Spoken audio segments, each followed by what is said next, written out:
इस कार्यक्रम के पुण्यार्चक हैं वंडर सीमेंट, फर्क नजर आएगा। अहिंसा परमो धर्म की, महावीर भगवान की, प्रातः स्मरणीय परम पूजाचार्य गुरुवर श्री विद्यासागर जी मुनि महाराज की जय। कर श्री समय सागर जी महामुनिराज जी की, समस्त मुनि संघ की।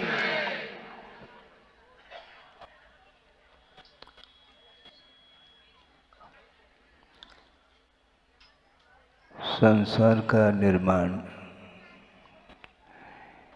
किसी व्यक्ति विशेष के द्वारा नहीं होता,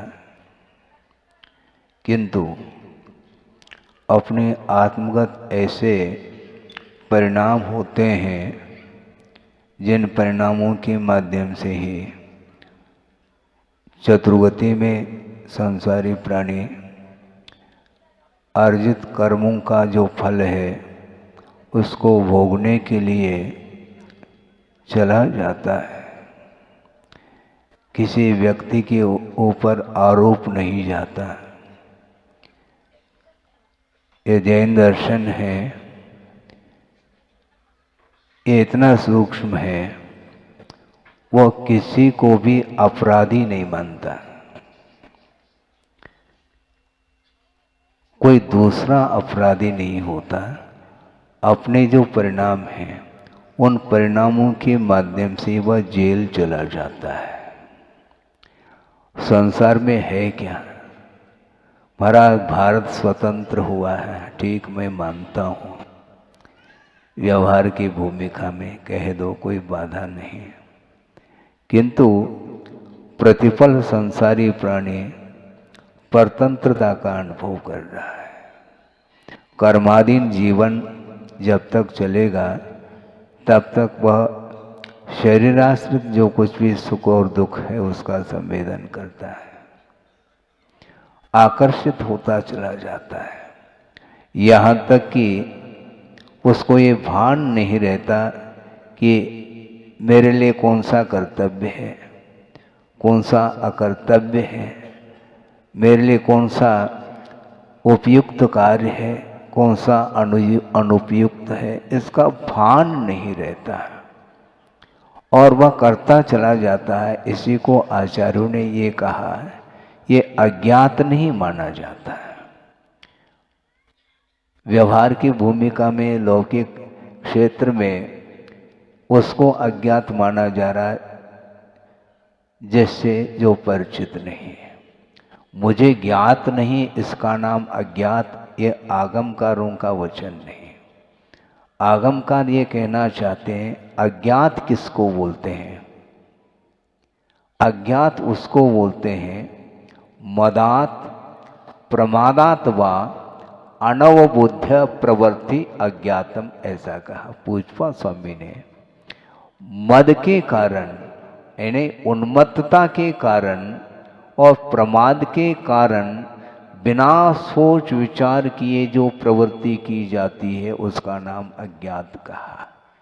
इसलिए आप लोगों को अलर्ट होना चाहिए, सावधान होना चाहिए। पहले भी हम सुनते थे, स्वाध्याय करते थे लोग, देहात में गुरुदेव का विहार हुआ और वहाँ पर भले ही 8-10 पुरुष और महिला वर्ग दोनों बैठ करके वचनिका जिसको बोलते हैं, और उस समय जिस समय शास्त्र लाया जाता है और सावधान ऐसा बोलते थे, यानी सावधान हो जाओ। लेकिन वर्तमान में वह स्थिति देखने को नहीं मिलती।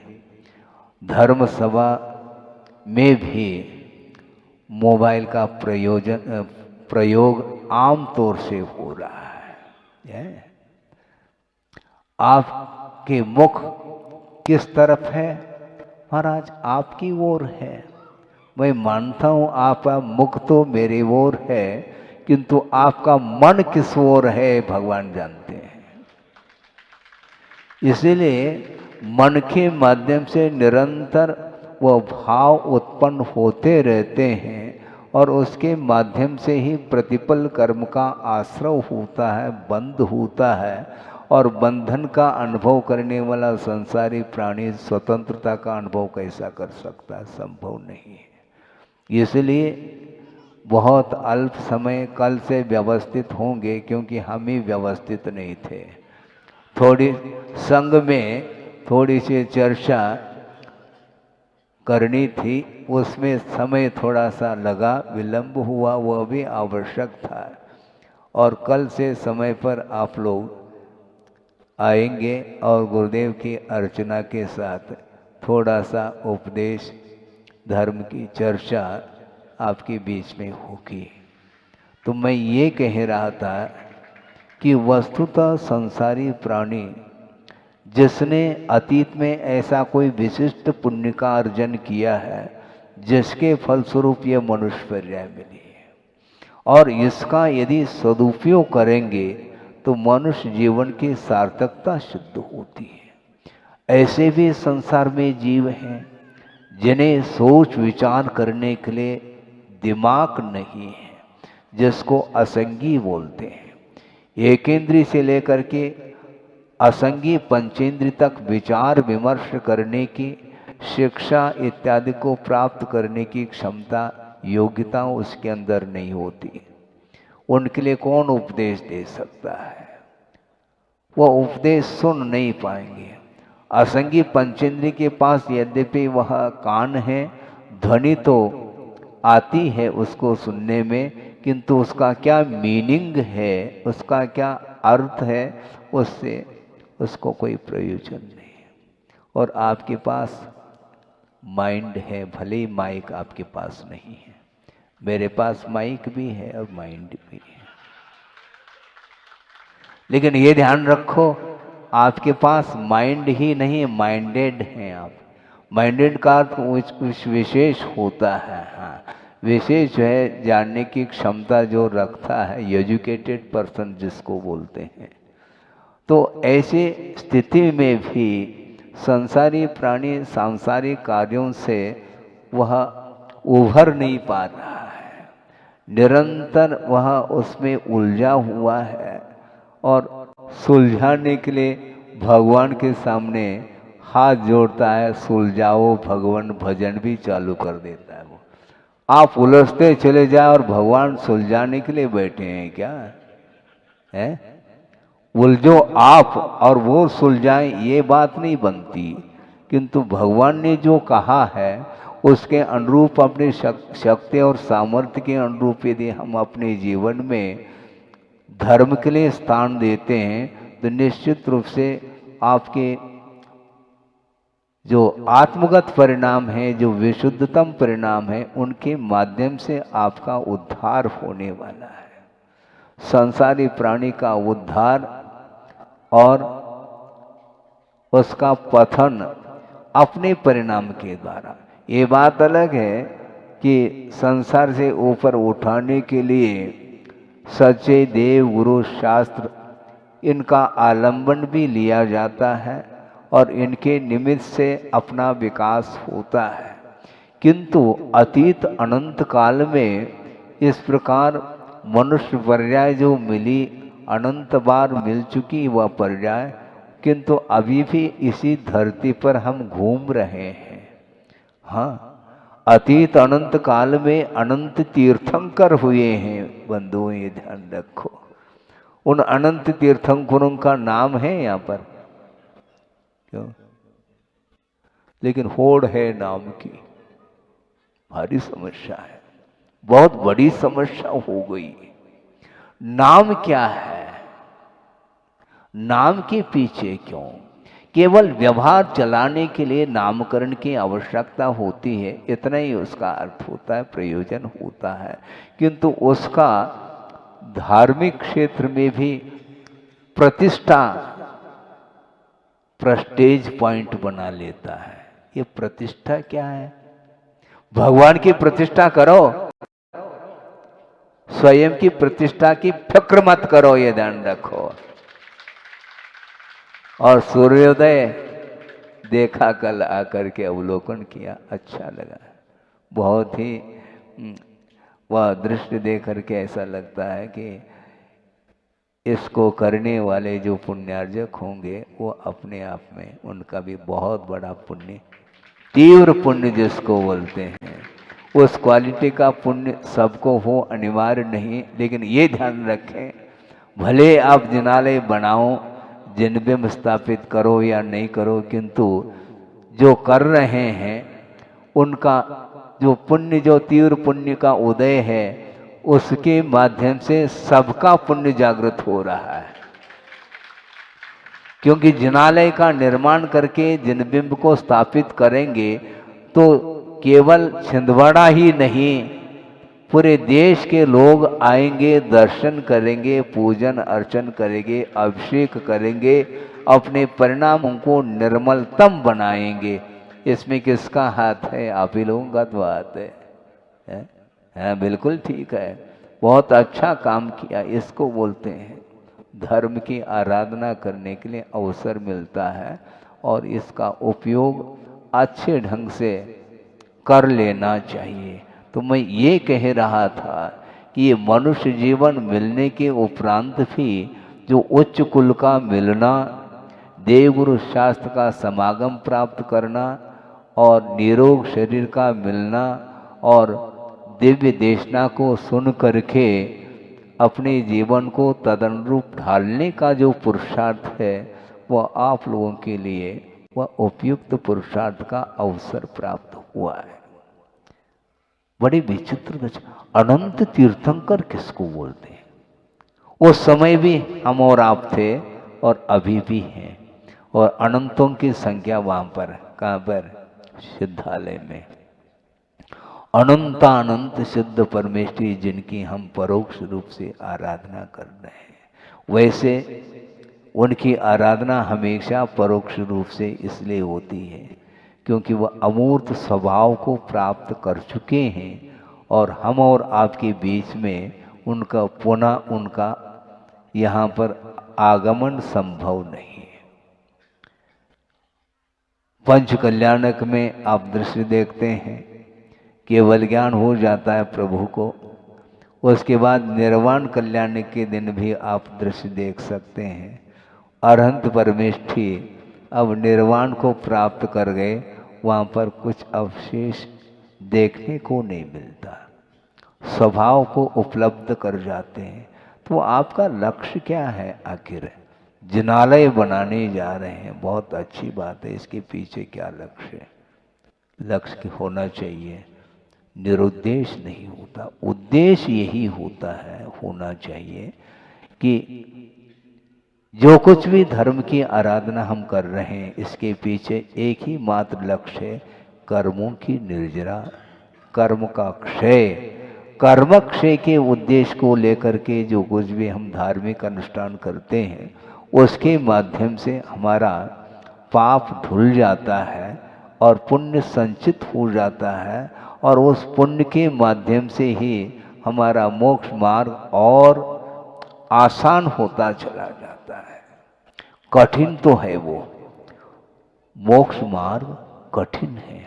एक हाइकू या समझ लो गुरुदेव ने ये पंक्ति दी थी, हमने सुना था कि मोक्ष मार्ग जटिल तो है, सुन रहे हैं आप? मोक्ष मार्ग जटिल तो है किंतु कुटिल नहीं है। मोक्ष मार्ग में कुटिलाई संभव नहीं है, ध्यान रखो। इसलिए क्योंकि जहां पर जिस मोक्ष मार्ग में आर्जव धर्म की आराधना की जाती है, वहां पर कुटिलता कैसे संभव हो सकती है? नहीं होना चाहिए। इसलिए आर्जव धर्म की उपासना करते रहिए, उसके माध्यम से ही अपने परिणामों में भी सरलता आएगी, सहजता आएगी और सहिष्णुता आएगी। परस्पर में आत्मीयता का व्यवहार और बढ़ता चला जाएगा। आत्मीयता होनी चाहिए, हाँ, उसके बिना व्यापक रूप से धर्म की प्रभावना संभव नहीं है। क्योंकि ये जैन धर्म, जैन दर्शन इतना विशाल दृष्टिकोण को लेकर के अपना विषय देता है, अन्यत्र बहुत कठिन होता है। एक दूसरे के प्रति करुणा दया अनुग्रह का जो भाव, परोपकार का जो भाव है, यह बिना जैन दर्शन के संभव नहीं।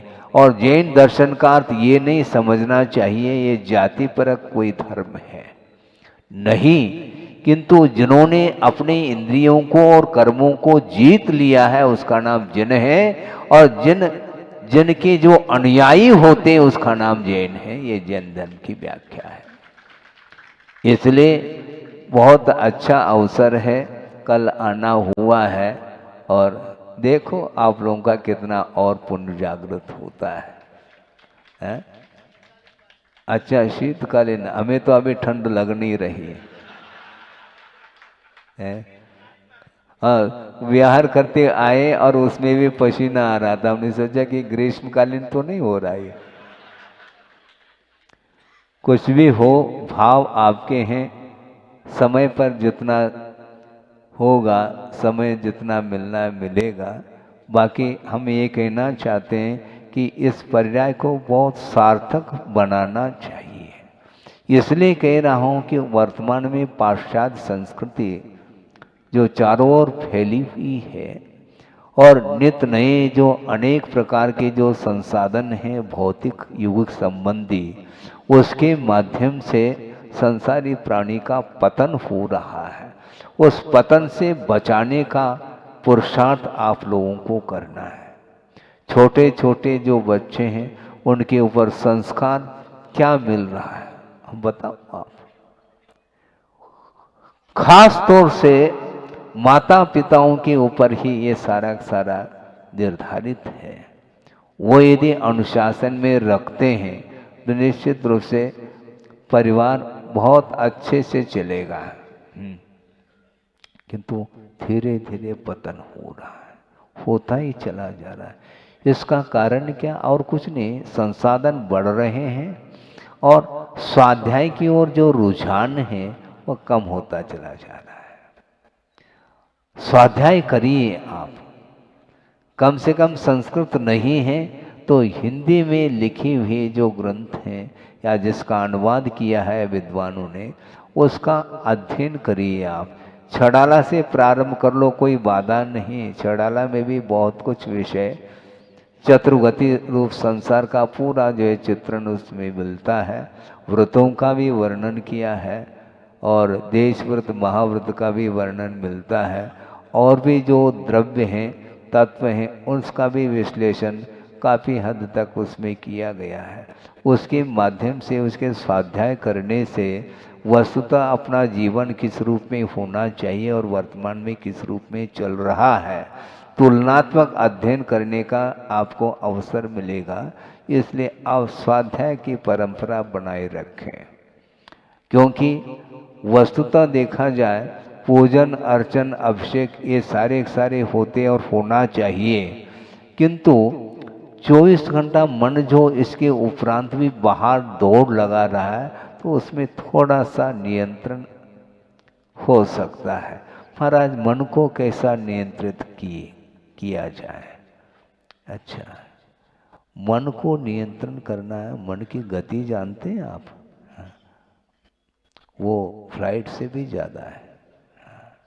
एरोप्लेन की जो गति है उससे भी बैठे बैठे 3 लोक की यात्रा करके बार मन आ सकता है। इसलिए आप बैठे जरूर पंडाल में, किंतु आपका मन भी पंडाल में हो। और आपने हाथ जोड़ा है तो मन का भी हाथ जोड़ना चाहिए। हाथ तो हम जोड़ देते हैं, किंतु मन कहाँ चला जाता है पता नहीं पड़ता। मोबाइल की घंटी बजी और तुरंत वह ले लेता है हाथ में, हलो हलो, फॉलो नहीं करता, हलो हलो करता रहता है। समस्या ये जा रही है, ये युग आया है। अब बहुत कठिन है। आहार के समय पर भी घंटी बजती है तो वह बाहर चला जाता है। ये सब क्या हो रहा है? पूजन करने के लिए बैठे, उस समय मोबाइल की घंटी बजती है तो जल्दी से जल्दी अर्घम और उठ के चले जाते हैं। ये सब क्या है? ये कितनी आकुलता है। आलोचना नहीं, ये ध्यान रखिए, हकीकत बता रहा हूं, यथार्थ सत्य है कि हो रहा है क्या नहीं हो रहा है। नहीं होना चाहिए तब तो प्रभावना माननी पड़ेगी अपने को, है बिल्कुल।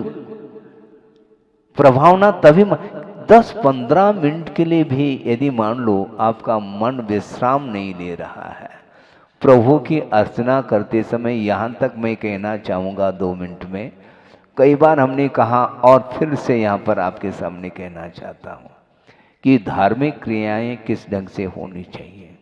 मान लो आप बैठे हैं प्रभु के चरणों में पूजन अर्चन करने के लिए, उस समय यदि मान लो कोई मुनि महाराज भी आ जाए भगवान के दर्शन करने के लिए, तो आप अपने पूजन को छोड़ करके उनके लिए अर्घ या उनके लिए नमोस्तु की कोई आवश्यकता नहीं है, ध्यान रखें। महाराज फिर तो ये उनका अभिनय हो जाएगा। अभिनय नहीं होता है, फिर भगवान का अभिनय हो जाएगा, क्योंकि वह पूजन के कार्य को छोड़ करके अब अन्यत्र आपका मन जा रहा है, तो वो सारा सारा अधूरा कार्य हो जाएगा। एक कार्य को पूरा संपन्न कर लो, उसी में सब कुछ पुण्य का संचय होता है। महाराज संकोच करने की क्या आवश्यकता है। मान लो आप माला फेर रहे हैं, उसी समय महाराज आ गए तो माला छोड़ दोगे क्या, है? ऐसा तो होता नहीं। सारे के सारे जितने भी धार्मिक कार्य हैं उनको आप भले संक्षेप में कर लो, किंतु निर्दोष जो है उस कार्य को संपन्न करना चाहिए। ये नहीं हो पाता। ये मोबाइल का जमाना है, टेलीविजन मोबाइल के माध्यम से क्या चल रहा है संसार में, बहुत कठिन। हमने सुना है इसलिए कह रहा हूं, हमने देखा तो है ही नहीं कि रात के 12-1-2 बजे तक भी प्रोग्राम चलते रहते हैं, है? मोबाइल टेलीविजन आदि के माध्यम से। हम उसमें क्या मिल रहा है आपको, क्या सुनने को मिल रहा है, क्या देखने को मिल रहा है, सिवाय राग के अलावा, सिवाय भौतिक सुख के अलावा और कुछ भी दिखाई नहीं देता। और इतना घंटों लगा रहे हैं, और इधर स्वाध्याय करने के लिए महाराज हमारे पास समय नहीं है। अच्छा, वो सारा समय उसी में लग गया, अब कहाँ समय मिलेगा आपको, है? समय का अर्थ काल भी होता है, समय का अर्थ आत्म तत्व हुआ करता है, समय का अर्थ शास्त्र भी होता है। प्रति पल संसारी प्राणी की दृष्टि बहिर्दृष्टि बाहर की हो रही जा रही है। इसलिए करने योग्य क्या है, आगम में क्या लिखा है, भगवान की क्या आज्ञा है, वह ज्ञात नहीं हो पाता। विहार करते हुए आ रहे थे, एक बार का प्रसंग आपके सामने रखूं। साथ में श्रावक गण भी चल रहे थे, और बीच में ही उन्होंने कहा, इशारा करते हैं, महाराज इधर भी तो देखो। हमने क्या उधर क्या है? महाराज फैक्ट्री है हमारी, उसके लिए आशीर्वाद दे दो। सुनो, हमने उनको कहा, उसने नमोस्तु किया क्या है? जो नमोस्तु करता हूं उसके लिए आशीर्वाद मिलेगा। फैक्ट्री तो ना नमोस्तु करती है ना कुछ करता है, किसको आशीर्वाद दे दूं मैं? सांसारिक कार्यक्रम के लिए, कोई भी सांसारिक कार्य के लिए आशीर्वाद संभव ही नहीं है। धार्मिक अनुष्ठान के लिए दोनों हाथ से आशीर्वाद दिया जा सकता है। धार्मिक अनुष्ठान के लिए दोनों हाथ से आशीर्वाद दिया जा सकता, देते हैं, किंतु आप दुकान मकान इत्यादि के लिए आप आशीर्वाद मांगना चाहो तो आशीर्वाद धर्म वृद्धि का आशीर्वाद मिलेगा, इसके अलावा और कुछ नहीं। किसी ने कहा कि महाराज सुनो सुनो सुनो, बहुत अच्छा है, भोपाल के लिए नहीं, भोपाल वालों के लिए।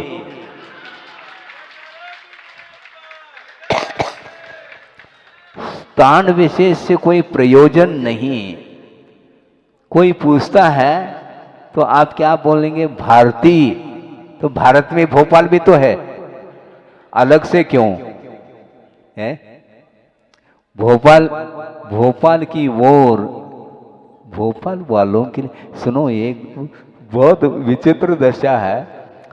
मान लो आपके पुण्य के उदय से, मान लो भोपाल यदि जा भी रहे हैं और पहुंचना है, पूरी पूरी भोपाल की पूरी जनता अगवान के लिए आएगी, लेकिन भोपाल वहीं पर रहेगा। भोपाल न भेजने जाता है न बुलाने के लिए आता है, भोपाल वाले आते हैं। भोपाल वालों के लिए आशीर्वाद है। चाहे भोपाल वाले आकर के छिंदवाड़ा में देशना सुन ले, अथवा छिंदवाड़ा वाले भोपाल में आकर के देशना सुन ले। देशना सुनने से आत्मा का कल्याण होता है, हमें कल्याण करना है। और आप लोगों का भी कर्तव्य होता है। जिस प्रकार श्रमण लोग अपने कर्तव्य का पालन करते हुए, अपने आचरण का पालन करते हुए साधना के माध्यम से प्रभावना करते हैं, उसी प्रकार श्रावक का भी परम कर्तव्य होता है, दायित्व है उसके पास कि वह भी जिस प्रकार श्रमण अपना कर्तव्य करते हैं, उसी प्रकार वो भी जहाँ भी हो, वो धार्मिक क्षेत्र में पूरा पूरा योगदान देते हुए वो उसके लिए उपस्थिति दर्ज करें। हैं, धर्म एक रथ का रूप है, और रथ के कितने पहिए होते हैं? 1000 है अथवा 2 है, 2 पहिया तो है ही। और उसमें एक श्रमण का और एक श्रावक का है। हाँ बिल्कुल, हम भी पेपर लिख रहे हैं, ध्यान रखो, और आपको भी लिखना है। और दोनों के पेपर गुरुदेव जांचेंगे।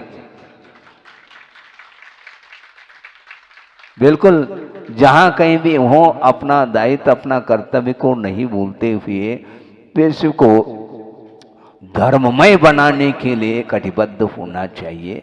समय आपका हो रहा है। मैं यही कह रहा था कि वस्तुतः धर्म का जो स्वरूप है, उसकी जो विराटता है, जो गहराई है, वहाँ तक पहुँचने के लिए स्वाध्याय आदि के माध्यम से, तत्व चर्चा आदि के माध्यम से हम अपने स्वरूप को भली भांति जान सकते हैं। बाहरी वस्तुओं का परिज्ञान होना अलग विषय है, किंतु शरीर और आत्मा का जो संबंध अनादिकालीन है, उस संबंध को समाप्त करने के लिए, उस बंधन का विच्छेद करने के लिए, संसार का विच्छेद करने के लिए वस्तुतः आगम के अनुरूप, गुरुओं के संकेत के अनुरूप हम चलेंगे तो निश्चित से भगवान भी प्रसन्न हो सकते हैं। 1-2 मिनट नहीं लगेगा, पूर्ण कर रहा हूँ। विहार करके पहुँचे हैं। मुझे स्मरण है, बहुत पुराना प्रसंग, तेंदुखेड़ा है पाटन के पास, जबलपुर के पास। वहाँ पहुँचे हैं और समाज ने निवेदन किया कि महाराज 2 शब्द हम लोगों के लिए। ठीक है। और प्रवचन प्रारंभ किया, और प्रारंभ करते उस समय एक प्रसंग उन्होंने दिया, अपने आप में बहुत महत्वपूर्ण है। उन्होंने यहाँ तक कहा कि भगवान भक्त से प्रसन्न हो सकते हैं, लेकिन कैसे होंगे? आप पूछ सकते हैं, महाराज भगवान प्रसन्न होते? हाँ, हो सकते हैं। कैसे होंगे? भगवान जो है आपकी भक्ति से प्रसन्न नहीं होंगे। आपकी पूजा से, आपकी भक्ति से, आपके इस दर्शन से इत्यादि से भगवान प्रसन्न नहीं होंगे। भगवान किससे प्रसन्न होंगे? जो आज्ञा का पालन करता है, उससे भगवान भी प्रसन्न होंगे। क्योंकि भगवान की आज्ञा क्या है, मुझे बताओ। आपको हमेशा संसार में देखना चाहिए क्या भगवान? नहीं, भगवान ये चाहते हैं जल्दी से जल्दी हमारे पास आ जाओ। हाँ, जहाँ वहाँ पर वो गोलगंज जो ना बहुत बड़ा है, वहाँ पर अनंत सिद्ध परमेष्ठी उतने स्थान में 2.5 द्वीप का जितना विस्तार है उतने स्थान में अनंतानंत सिद्ध परमेष्ठी वहाँ पर विराजमान है। और वहाँ पर आप पूरा गोलगंज का पूरा विश्व ही पहुँच जाए तो भी वहाँ पर जगह की कमी नहीं है। जाना चाहे तब की बात है ना। उनके पास अनंत शक्ति है, इसके उपरांत भी वह अनंत शक्ति का प्रयोग आपके लिए नहीं कर सकते हो। यदि कर लेंगे तो एक ही क्षण में पूरा संसार खाली ना हो जाए, लेकिन संभव नहीं ऐसा। इसलिए स्वयं पुरुषार्थ करेंगे, धर्म में परिणाम स्वयं करेंगे तो उसके माध्यम से आत्मा का उत्थान हो सकता है, होता है, और पापमय परिणाम के माध्यम से आत्मा का पतन होता है। इसको संक्षेप में सारभूत आपके सामने आगम के आधार से बात रखी। आगे और कभी भी हाँ नाश्ता पानी चल रहा है, हाँ, भोजन और मिलना है, क्या क्या हाँ, अलग अलग मिलेगा। बहुत उत्साहित हैं आप लोग, और आप लोगों के लगनशीलता और धर्म के प्रति, गुरु के प्रति जो समर्पण भाव है उसके माध्यम से ही हमें भी प्रसन्नता है। इसी प्रकार आप वातावरण, धार्मिक वातावरण को बनाए रखेंगे जिसके माध्यम से सबका कल्याण हो सके। अहिंसा परमो धर्म की जाए। एक बहुत महत्वपूर्ण विषय दिया है, वह ये है, चाहे वो लौकिक संबंधी कार्य हो अथवा परमार्थ संबंधी कार्य हो, इन दोनों कार्यों के लिए कारण की बड़ी आवश्यकता होती है। बिना कारण के कोई भी कार्य संपादित नहीं होता, और वह कारण भी 2 प्रकार का होता है। एक निमित्त कारण के रूप में और एक उपादान कारण के रूप में। उपादान का अर्थ क्या है, इसको भी स्पष्ट कर रहा हूं कि जो कार्य स्वयं में होता है उसका नाम उपादान हुआ करता है, जिसको योग्यता बोलते हैं। कारण सदृशम कार्यम ऐसा कहा है, और एक कदम आगे बढ़ कर के और स्पष्ट किया कि उपादान कारण सदृशम कार्यम। और उपादान में भी योग्य उपादान, बहुत सारी बातें हो गई, और निमित्त अलग है। एक छोटे से दृष्टांत से इसको स्पष्ट किया जा सकता है, और किया भी है आगम में, कि घट का निर्माण किससे होता है। मिट्टी से घट की उत्पत्ति होती है। वह स्वयं मिट्टी ही घट रूप में परिणमन करती है, इसलिए उसका ये उपादान कारण माना जाता है। और घट की उत्पत्ति में अन्यान्य जितने भी साधन हैं वे सारे सारे निमित्त के रूप में उपस्थित होते हैं। घट का निर्माण करने वाला कुम्हार होता है। कुंभम करोति इति कुंभकार, ऐसा कहा। जो कुंभ का निर्माण करता है वह कुंभकार माना जाता है, कुम्हार माना जाता है। वह एक निमित्त है। और भी निमित्त है कि नहीं? हाँ, बिल्कुल निमित्त है। कुम्हार मिट्टी लाता है, गधा खड़ा है, और उस गधे के पीठ पर वो मिट्टी को लाद करके ले आ रहा है। गधा भी उसमें सहयोग दे रहा है, और उस मिट्टी को घट रूप देना है तो उसको छानने की भी बड़ी आवश्यकता है। उसमें छोटे छोटे कंकर पत्थर अधिक होते हैं, उसको चालनी के माध्यम से छाना जाता है, तो वह चालनी भी उसमें निमित्त है। सहयोग प्रदान कर रही है। इसके बाद चाक चाहिए, नहीं चाहिए कुम्हार का चाक, लेकिन चाक के नीचे कील होता है, वो भी आवश्यक है। ऐसा नहीं कि बिल्कुल कुम्हार के चाक को धरती पर रख दो, ऐसा नहीं होता। वो एक कील के आधार से वह चाक, और उसको घुमाने की बात है, डंडा भी आवश्यक है। ये सब हो गया। इसके साथ साथ पानी की भी आवश्यकता पड़ती है, और पानी यदि अनुपात से डालते हैं तो उसके लिए वह साधन बन सकता है। अनुपात से जल डालता है और उसको अपने पैरों से रोंदता है, तब कहीं जा कर के वह लोंदा सामने आता है। फिर उसको चाक के ऊपर चढ़ाया जाता है। चाक के ऊपर रख करके जब डंडे से उस चाक को घुमाते हैं, उसमें गति आती है। फिर बाद में वह जो आकार देना चाहे वह कुम्हार दे देता है। विभिन्न प्रकार के आकार को वह दे रहा है, देता है। ये सारे सारे निमित्त हैं, और उपादान तो मिट्टी है। लेकिन एक और महत्वपूर्ण कारण क्या है?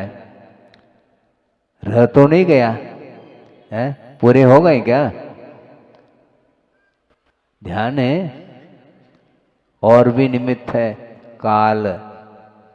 हाँ, ऐसा थोड़ी कि चढ़ाते ही घड़ा बन जाएगा, टाइम लगेगा, समय लगेगा। तो काल की भी बड़ी आवश्यकता है।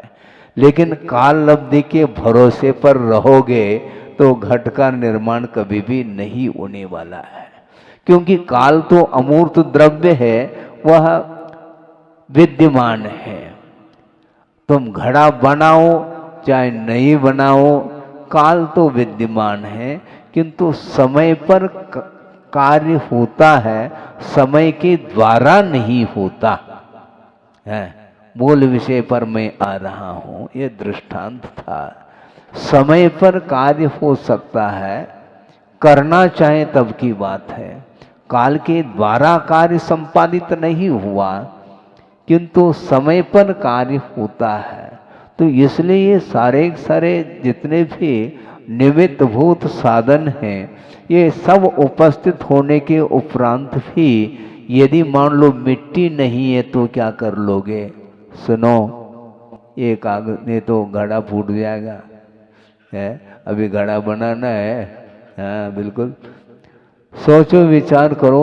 ये जितने भी निमित्त हैं, अनेकों निमित्त हैं, इसके उपरांत यदि मिट्टी का अभाव है तो कभी भी घट की उत्पत्ति संभव नहीं है। उसी प्रकार मोक्ष मार्ग में भी बहुत सारे निमित्त हैं, हाँ, और उपादान भी है। उपादान क्या होना चाहिए? जीव को ही मुक्ति मिलेगी, ये क्लियर है। अजीव को मुक्ति नहीं मिलती। जीव ही संसारी और मुक्त के रूप में दो प्रकार के वर्णन में वह आता है, द्रव्य, जीव द्रव्य। तो संसारी प्राणी को मुक्ति मिलेगी, किंतु मोक्ष को प्राप्त करने की योग्यता जिसके अंदर है वही मुक्त हो सकता है, अन्यथा नहीं। पर आज फिर कौन है योग्य? भव्य ही होगा। भव्य का अर्थ बहुत अच्छा अर्थ दिया है कि भवितुम योग्य भव्य, जो मोक्ष को प्राप्त करने की योग्यता जो रखता है उसी को मुक्ति मिलती है, लेकिन अपने आप नहीं मिलेगी। एक तो योग्यता चाहिए, किंतु उस योग्यता की अभिव्यक्ति जो होगी वह पुरुषार्थ के बल पर होगी। हमने कल ही बात कही थी या परसों कही होगी कि अनंत तीर्थंकर निकल चुके हैं, वो तो भव्य थे और वो तिर गए, किंतु अभी भी हम और आप इस धरती पर हैं तो क्या होंगे महाराज? बहुत विकल्प होता है? एक सज्जन ने कहा गुरुदेव के सामने कि महाराज हमें नींद नहीं आती है। क्यों? इसलिए नहीं आती महाराज, हम भव्य है क्या अभव्य है, इस चिंता के कारण हमें नींद नहीं आ रही है। आए बैठी है, मुझे नींद नहीं आ रही है। बहुत विकल्प होता है महाराज, बहुत आकुल व्याकुल हो जाता हूँ, भोजन में भी रुचि नहीं, भोजन भी नहीं रुचता। सुनो पहले, भोजन भी नहीं रुचता है, सब कुछ वैभव है, इसके उपरांत भी हमें भा नहीं रहा है, इतनी आकुल व्याकुलता है। महाराज मैं भव्य हूं क्या नहीं? तो गुरुदेव ने कहा तुम भव्य हो। क्यों? अभव्य को आकुलता नहीं रहती। अभव्य के दृष्टि में मोक्ष कोई वस्तु है ही नहीं। मोक्ष को प्राप्त करने की जो उत्कंठा है वह भव्य में ही संभव है। इसलिए तुम भव्य हो, निश्चिंत सो जाओ। लेकिन पुरुषार्थ करना है, ऐसा नहीं सो जाओ कहीं से रात दिन तुम सोते रहोगे, ऐसा नहीं। तुम भव्य हो, योग्यता तुम्हारे भीतर है, और योग्यता की अभिव्यक्ति जो होगी वह विभिन्न प्रकार के निमित्तों के माध्यम से, उसके आलम्बन से ही वह शक्ति उद्घाटित होती है। प्रभु बनने की शक्ति विद्यमान प्रत्येक जीव में है, और जो भव्य होता है वह पुरुषार्थ के माध्यम से उस केवल ज्ञान को उद्घाटित कर देता है। प्रत्येक जीव में वह है, किंतु वह केवल ज्ञान आवरणित है। ज्ञानावरणी कर्म के माध्यम से ज्ञान आवरणित हुआ है, उसको अनावरण करने की बात करो। चित्र का तो आप अनावरण कर रहे हो, केवल ज्ञान जो आवरणित है अनंत काल से, उसका अनावरण करने की बात करो। ये एक सप्ताह में अनावरण कर देते हैं और अगले सप्ताह तक उसमें उसके ऊपर पुनः आवरण आ जाता, पुनः अनावरण करते हैं, दीप प्रज्वलन करते हैं, करते कि नहीं? किंतु दीप प्रज्वलित एक बार हो जाए केवल ज्ञान रूपी ज्योति, फिर वह कभी भी बुझ नहीं पाएगी। केवल ज्ञान एक ऐसी ज्योति है जिसके माध्यम से पूरा का पूरा विश्व ही प्रतिबिंबित हो जाता है, प्रकाशित हो जाता है। इसके उपरांत भी प्रभु की दृष्टि उन पदार्थों की ओर नहीं जाती।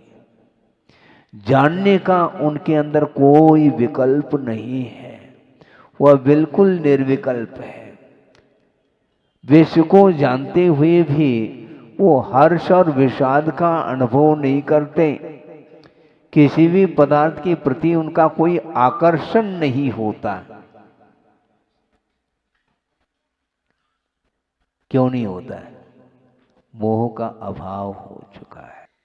इसलिए अपने भीतर जो निधि है उसको प्राप्त करने के लिए समीचीन पुरुषार्थ की आवश्यकता है। कई स्वाध्याय प्रेमी हो सकते हैं, उनकी धारणा हो सकती है कि पुरुषार्थ कोई वस्तु नहीं है, जिस समय जिसका जैसा होना है वैसा होके रहेगा, ऐसे मान्यता भी है। किंतु वस्तुतः यह ठीक नहीं है। योग्यता के अभाव में कभी भी कार्य संपादित नहीं होता, यह बिल्कुल ठीक है। किंतु योग्यता की अभिव्यक्ति जो होगी वह बिना पुरुषार्थ के संभव नहीं। केवल भगवान ने जो देखा है उसके अनुरूप परिणाम होगा, इस प्रकार की धारणा ये आगम सम्मत नहीं। हाँ, केवल भगवान ने जो जाना है उसके अनुरूप वस्तु का परिणमन नहीं, क्योंकि वस्तु का परिणमन जो है वह स्वतंत्र हुआ करता है, वस्तु कभी परतंत्र नहीं हो सकती। वह स्वयं परिणमन करना चाहे तो वह संभव है। उन्होंने जान लिया, आपकी योग्यता को उन्होंने जान लिया पहले से, किंतु योग्यता का उद्घाटन जो होगा वह किसके द्वारा होगा मुझे बताओ। क्योंकि 4 गति है। नरक जाने की भी योग्यता मनुष्य के अंदर है, कर्म भूमि के मनुष्य की बात करना, और तिर्यंच बनने की भी योग्यता है, देव पर्याय को प्राप्त करने की भी योग्यता है, मनुष्य से मनुष्य पर्याय को प्राप्त करने की भी योग्यता है, और मनुष्य से मुक्त होने की भी योग्यता है। योग्यता के अपेक्षा से उन्होंने कहा कि तुम्हारे भीतर ये योग्यता है, किंतु योग्यता का जो उद्घाटन है, उसकी अभिव्यक्त करने की जो बात आती है वह आपके ऊपर निर्धारित है। भगवान ने जो जाना वो होगा ऐसा कहोगे तो फिर नरगति का जो बंद होगा वो तो उनके जानने के ऊपर निर्धारित है। आपने क्या किया फिर? है? नरक जाने के योग्य यदि परिणाम नहीं करता है कोई जीव, कारण सदृशम कार्यम इसी को बोलते हैं। विषयों के प्रति अत्यासक्ति का जो भाव है वही नरक आयु के बंद के लिए कारण माना है। यदि परिणाम आप नहीं करेंगे तो आप कोई भी आपको नरक भेजने वाला है ही नहीं दुनिया में। कौन जाना चाहेगा नरक? नहीं जानना चाहता, किंतु जा क्यों रहा है? अपने परिणामों के कारण जा रहा है। इसलिए आसक्ति को कम करने का पुरुषार्थ हमें करना है। हाँ, पर वस्तु के प्रति जो आकर्षण है वो अभी तक समाप्त नहीं हो पाया। कब होगा समाप्त? अपने आप नहीं होगा, आप करना चाहो तो होगा। केवली भगवान ने ये जान लिया है कि तुम्हारे अंदर कौन कौन सी योग्यताएं विद्यमान है, और उसके अनुरूप यदि आप परिणाम करते हैं तो उसका प्रतिफल आपको मिलेगा। नरक आयु का कोई बंद कर दें और किसी दूसरे को वह नरक पर्याय मिल जाए, ऐसा संभव नहीं। आप देव आयु का बंद कर लो और दूसरे को स्वर्ग मिल जाए, ऐसा नहीं होता। आप जो परिणाम करते हैं उसका कर्ता आप हैं और उसके फल का भोक्ता भी आप ही होंगे। इसलिए केवली भगवान ने और कुछ नहीं जानना, आपकी जो योग्यता है उसको उन्होंने स्पष्ट रूप से जाना। प्रत्येक जीव के अंदर अनंत योग्यताएं छिपी हुई हैं, उसको उद्घाटित करने के लिए ही उनका कहना है। यदि पुरुषार्थ की कोई आवश्यकता नहीं पड़ती तो हम पूछना चाहते हैं फिर उपदेश की क्या आवश्यकता है? सबसे क्वेश्चन मार्क लग जाएगा। पुरुषार्थ के बिना ही सब कुछ होना है तो मुझे क्यों पुरुषार्थ करना आपको उपदेश देने के लिए?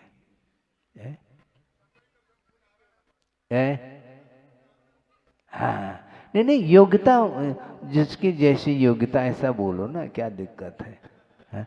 ऐसा नहीं हो सकता है। कारण के बिना कार्य कभी भी संभव नहीं है। हाँ, योग्यता और योग्यता को उद्घाटित करना, ये दोनों चीजें हैं। हाँ, उसके बिना संभव ही नहीं। कुछ लोगों की धारणा हो सकती है कि महाराज ये तो निमित्त है, उपस्थित होते हैं। निमित्त उपस्थित होना अलग और संयोजना अलग है। बिना संयोजना के संभव नहीं। एक स्थान पर जो है ना, आप कुमार के चाक रख दो, एक तरफ डंडा रख दो, कुमार को एक तरफ खड़े कर दो, गधे को एक तरफ खड़े कर दो, एक घड़े में पानी ला करके रख दो, उपस्थित हो गए ना। नहीं बनेगा संयोजना। हाँ, वह संयोजक है कौन? कुमार। संयोजना वह करता है विधिवत, तब कहीं जाकर के वह घट का निर्माण उसके थ्रू होता है, और परिणमन करने की योग्यता उस मिट्टी में ही है। योग्यता के अभाव में संभव नहीं। कुमार के लिए किसी व्यक्ति ने कहा है हमें घड़े चाहिए, कितने? 10 चाहिए। अच्छी बात है, सुनो, रोचक है, सुनो, इधर उधर उपयोग मत करो। कितने? 10 घड़े चाहिए? हाँ 10। 10 क्यों, हम 50 देते हैं बना करके। लेकिन सामने वाला व्यक्ति कहता है कि हमें बालू रेत का घड़ा बना करके देना। हाँ, जो रेत है ना, बालू रेत, उसका घड़ा बना करके दे दो। तो कुमार ने भी चतुर थे, उन्होंने कहा बिल्कुल, आप कितने चाहते हैं? 10। 50 नहीं, और भी चाहो तो मैं बना करके दे दूंगा, किंतु एक मॉडल बना करके, एक नमूना ले आओ, उसके नमूने से उसी के अनुरूप में बना करके दे दूंगा। बात समझ में उनको आ गई। इसका अर्थ बालू रेत का घड़ा कभी भी बन नहीं सकता, न बनेगा। तो इसको बोलते हैं उपादान के बिना, योग्यता के बिना कभी भी कार्य संपादित नहीं होता है। इसलिए पुण्यार्जन करने की कला सीखो। 2 दिन हो गए या दूसरा तीसरा दिन है, पुण्यार्जन करो। देव गुरु शास्त्र के प्रति समर्पण भाव जब आता है तो एकांत रूप से साथ से पुण्य का संचय करता चला जाता है, बल्कि निरपेक्ष भाव के साथ वह पुण्य संचित होता चला जाता है। पुण्यार्जन करने की इच्छा नहीं उसकी, किंतु आचार्य कहते हैं देव गुरु शास्त्र की आराधना करने वाला किंतु हृदय से करना चाहिए, तो उसके लिए नहीं चाहते हुए भी वह पुण्य संचित होता चला जाता है। हाँ, और गुरुदेव ने ये कहा था, आगम में भी कहा है कि पुण्य जो होता है वह जल होता है। पुण्य जल है और पाप मल है। मल को धोना है तो किससे धोगे मुझे बताओ आप? जल से। भाषा समझ में आ रही कि नहीं? हमने सोचा कि आप लोगों की भाषा अलग होती है, क्योंकि मातृभाषा नहीं है ना, इसलिए हम बीच बीच में पूछते हैं कि समझ में आ रहा है क्या नहीं यार। तो अर्थ ये है कि पाप मल है, और उस पाप रूपी मल को यदि धोना चाहो, पुण्य रूपी जल के माध्यम से ही धोया जा सकता है। और आप लोग यहाँ पर सूर्योदय बनाने के लिए खड़े हैं, और उसके माध्यम से जो जल संचित हो रहा है, पुण्य रूपी जल, उसके माध्यम से ही अज्ञान दशा में अर्जित जो पाप है वह धोने में आएगा। धोना चाहो क्या नहीं? हाँ बिल्कुल धोना चाहिए। भले कोई घड़े से धोता है, कोई लुटिया से धोता है, लेकिन धोना तो चाहिए। सब अपने अपने हिसाब से चलो, हिसाब किताब रखो, कोई बाधा नहीं, किंतु भाव होना चाहिए। इसीलिए पुण्य उसको बोलते हैं आत्मगत ऐसे परिणाम जिन परिणामों के माध्यम से आत्मा पवित्रता का अनुभव करती है, उसका नाम पुण्य बोला है। हाँ, अपने भाव पवित्र हो जाते हैं, उसका नाम पुण्य बोला है। इसलिए पुण्य का संचय करिएगा, क्योंकि अनादिकाल से मोह जन्य जो संस्कार हैं उसके माध्यम से आत्मा का पतन हो रहा है, और उसकी उन्नति के लिए, उसके विकास के लिए पुण्य का संचय होता है। और पुण्य का संचय करने के लिए एकमात्र साधन हमारे लिए देव, शास्त्र और गुरु है, पंच परमेष्टि है। इनकी आराधना के माध्यम से अपने पापों को धोना है। परिणाम उज्ज्वल बनाओ, उज्ज्वलतम बनाओ, उसके बिना संभव नहीं, क्योंकि आश्रम जो होता है वह प्रतिपल हो रहा है। प्रतिपल परिणाम होते हैं, विषयजन्य यदि परिणाम है तो निश्चित रूप से आश्रव होगा, तो विनोबा भावे। और बचपन की वह घटना, एक प्रसंग हमें पढ़ने को मिला था। वह ये था कि प्रतिदिन विनोबा जी की माँ वह प्रतिदिन क्या करती थी, दूध तपाती थी और उसमें जामुन डालती थी, हैं? और फिर बाद में जब क्या जमता है? दही नहीं जमता है, दूध जमता है।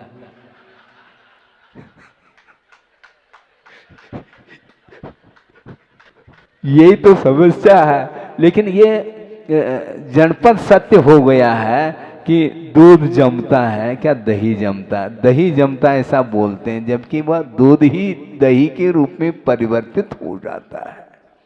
इसलिए परस्परोपग्रहो जीवानाम कहा। प्रत्येक प्राणी मात्र के प्रति जो दया का भाव, करुणा का भाव रखता है, परोपकार का भाव रखता है, एक दूसरे के जीवन में सहयोग प्रदान करता है, वही व्यक्ति सुखी होता है। उसकी आत्मा भी सुखी हो सकती है। सुख के लिए इस प्रकार बल्कि गुरुदेव का बार बार कहना था कि सुखी होना चाहते हो, अपने जीवन में कष्ट आ जाए परवाह मत करो। ये कष्ट तो आते रहते हैं। अपने जीवन में मान लो दुख की घड़ी आती है, उस पर ध्यान नहीं दो, इससे भी ज़्यादा कोई दुखी हो सकता है, उसके लिए सहयोग दो तो स्वयं का दुख समाप्त हो सकता है। तो अपने आप के दुख को समाप्त करना चाहो तो अड़ोस पड़ोस के व्यक्ति के प्रति भी जा करके झांक करके देख लो, उसको कोई कमी तो नहीं है। समझने के लिए हॉस्पिटल में आप पहुंच जाते हैं, अपना कोई भी मेंबर है, मान लो रोगी पेशेंट है, वहाँ पर जा करके उसके लिए बार बार पूछते हैं क्यों, कैसा है, आराम है क्या नहीं, कैसा लग रहा, आदि आदि। किंतु बहुत सारे और भी पेशेंट्स हैं, उन वहाँ पर जाकर के कभी देखा नहीं, देखना चाहिए। अपने अपने प्रति अपनत्व के ये मोह कहलाता। अपने परिवार का कोई सदस्य हो तो उसके प्रति तो आपका करुणा का भाव जागृत हो रहा है, बल्कि आचार्य कहते हैं ये करुणा संकीर्ण करुणा मानी जाती है। प्रत्येक प्राणी मात्र के प्रति करुणा का भाव रखो। पशुओं के प्रति भी, मूक प्राणी है, पशु है, बोल नहीं सकते, जो वेदना उसको हो रही है उसको कौन दूर करेगा? उनके लिए कौन सा प्रबंध है? कोई प्रबंध नहीं। और मानव के लिए कितना प्रबंध है? कोई सीमा है क्या? मनुष्य के लिए तो वातानुकूलित है, एसी भी है, कूलर भी है, पंखे भी लगे रहते हैं, ऋतुमान के अनुरूप सब कुछ प्रबंध रहता है। और प्रबंधकारिणी कमेटी भी, हाँ, ये कमेटी भी मानव के बीच में ही है। पशुओं में ऐसा कोई संगठन और कमेटी कुछ है ही नहीं। तो उनके विषय में भी सोचना चाहिए। हम सुखी होना चाहते हैं तो कम से कम उसके सुख की बात को भी हमें ध्यान में रखना चाहिए। इसके मध्य जो कल्याण होता है, बहुत सारा विषय है जो समयाभाव के कारण इतना आपके सामने रखा है। और कोई भी 2 मिनट में जो यहाँ पर कोई विशेष व्यक्ति आए हैं ऐसा लग रहा है, इसलिए उनके विषय में भी कोई यहाँ पर आकर के जो औपचारिकता होगी उसको भी आप पूर्ण करेंगे। तो मैं इतना ही पर्याप्त समझता हुआ इस विषय को पूर्ण करता हूँ। अहिंसा परमो धर्म की जय। इस कार्यक्रम के पुण्यार्चक थे वंडर सीमेंट। फर्क नजर आएगा।